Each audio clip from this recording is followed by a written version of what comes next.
آپ نے گھر کے ساتھ ایک محبت اور عقیدت کا ایک تعلق بنا رکھا ہے۔ یہ وہ سعادت کے لمحات ہیں کہ انسان جب دنیا سے کوچ کر جائے، چلا جائے، تو پھر اس کو یہ حقیقت دیکھنی نصیب ہو جائے گی کہ دنیا میں لاپرواہی اور غفلت میں جو وقت گزرا اس کی کیا قیمت ہے، اور جو رب کی یاد میں گزرا اس کی دنیا اور دنیا کے اندر جو کچھ ہے یہ سارے کا سارا سرمایہ ایک طرف رکھ دیا جائے، اللہ کی یاد میں چند لمحات جو گزر گئے یہ دنیا اور دنیا کی تمام چیزوں سے دی، اس لیے کہ دنیا کا سرمایہ، دولت، پیسہ، عروج، سب کچھ وہ اللہ کے دربار میں کام نہیں آئے گا۔ وہاں کام آئے گا تو رب اور رب کے محبوب کی یاد کا، وہاں میرے آپ کے اعمال کام آئے گا۔ آج ہم اس بچے کو جو گھر سے سودا لینے کے لیے نکلے اور راستے میں گم ہو جائے، لاپرواہی اور غفلت کا شکار ہو جائے، ادھر ادھر کی مصروفیات میں لگ جائے، ہم اسے نادان، دیوانہ کہتے ہیں، بیوقوف کہتے ہیں، نالائق کہتے ہیں۔ ہمیں بھی رب نے ایک کام کے لیے، مشن کے لیے روانہ کیا ہے، ہم میں سے جو کام کر رہا ہے وہ عقل مند ہے، جو کام نہیں کر رہا وہ نالائق۔ اور کام کیا ہے، ذمہ داری کیا ہے، اللہ اور اللہ کے رسول کو راضی کرنا، اللہ اور اللہ کے نبی کی بات پہ لبیک کہنا۔ یہی مشن، یہی منصوبہ، یہی کام میرا آپ کا ہے۔ اگر تو کام ہو رہا ہے ربا تیرا شکر ہے، نہیں ہو رہا تو فکر ہے۔ اعمال میں جڑا جا رہا ہے تو ٹھیک ہے ربا تیرا شکر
جناب محمد رسول اللہ صلی اللہ علیہ وسلم سے سنا ہے، حضور صلی اللہ علیہ وسلم نے فرمایا کفار کے ساتھ مقابلہ کرتے کرتے جو شہید ہو گیا وہ کامیاب ہو گیا، وہ جنت کو چلا گیا، وہ وحید میں پہنچ گیا، وہ نعمتوں میں چلا گیا، وہ رب کی رحمت میں چلا گیا۔ صحابی کہنے لگے واقعی یہ بات تو نے محبوب کبریا سے سنی ہے؟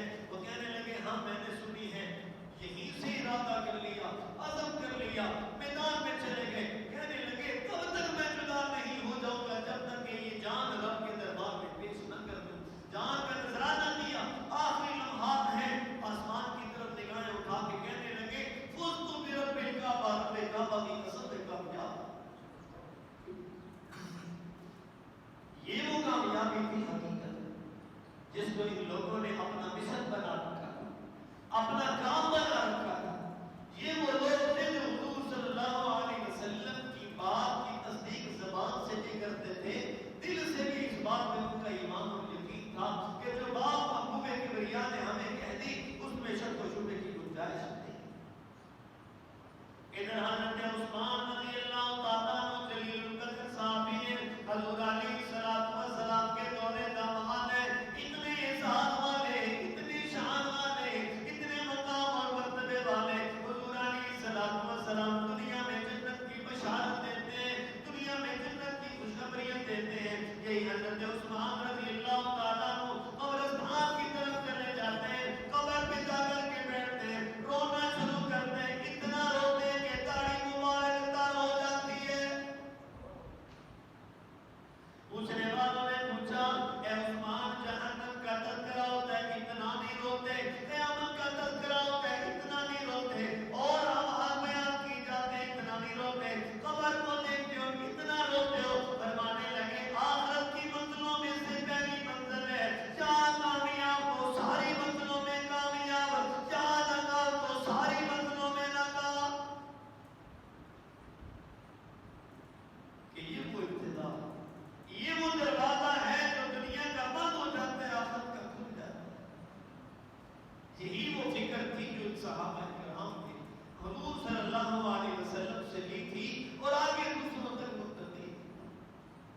یہی وہ صحابہ کرام تھے جو اس مشن کو لے کے چلا کرتے تھے، جو یہی کام کیا کرتے تھے۔ اور یہ چیز کو یاد رکھنا یہ کوئی معمولی سی بات نہیں، یہ کھیل تماشا نہیں ہے۔ دنیا میں انسان کی کوشش یہ ہوتی ہے لباس عمدہ پہن لے، نام بلند ہو جائے، مکان عالی شان بن جائے، لیکن رب کا جب فیصلہ آ جاتا ہے رب فرماتے ہیں اذا جاء اجلهم لا يستأخرون ساعة ولا يستقدمون۔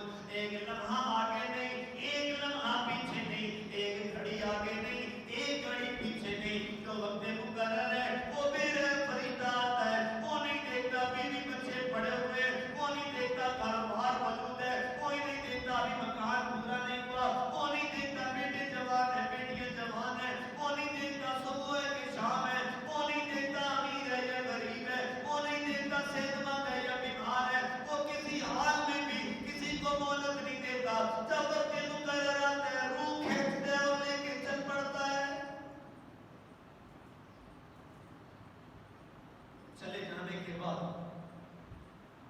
پیچھے والوں کو فکر تو یہ ہونی چاہیے کہ وہ تنہا چلا گیا، وہ قبر میں چلا گیا، نہ جانے کیا بنے گا، کیا کرے گی، یہ چھوٹے چھوٹے بچے رہ گئے، یہ کاروبار ادھورا رہ گیا، یہ مکان بنے گیا، نہ جانے کیا بنے گا۔ یہ پیچھے والوں کا عزیزوں فکر اس کی کرنی ہے جہاں پہ رشتے دار کام نہیں آئیں گے، فکر اس کی کرنی ہے جہاں پہ مال و دولت کام نہیں آئے گا، فکر اس کی کرنی ہے جہاں پہ یار دوست کام نہیں آئیں گے۔ پیچھے والوں کو تو کوئی نہ کوئی سہارا مل جائے گا، ان کا نظام چلتا ہی رہے گا اور چلتا ہے۔